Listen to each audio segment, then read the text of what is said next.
wasiirka amniga xukuumadda federaalka ee Soomaaliya ayaa ku amray shaqaalaha wasaaraddiisa in ay ka qayb qaataan barnaamijka isxilqaan ee ay madaxda qaranku ku dhawaaqeen dhawaan. wasiirka amniga mudane Maxamed Abuukar Islow oo kulan la qaatay shaqaalaha wasaaraddaasi ayaa waxa uu faray inay si dardar leh uga qayb qaataan ololaha ballaaran ee isxilqaan oo markaasi qiimo weyn ugu fadhiya guud ahaan bulshada. wasaaraha wuxuu na faray in wasaarad walbo ay u gudbiso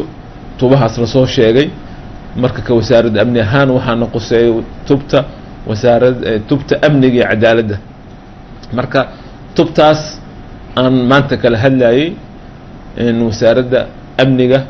tubtaas aan kala hadlay maanta si ay u ogaadaan in meeshii wax marayaan in meesha loo socdo mustaqbalka si wasaaradda dhan shaqaalaheeda u ogaadaan intaas maanta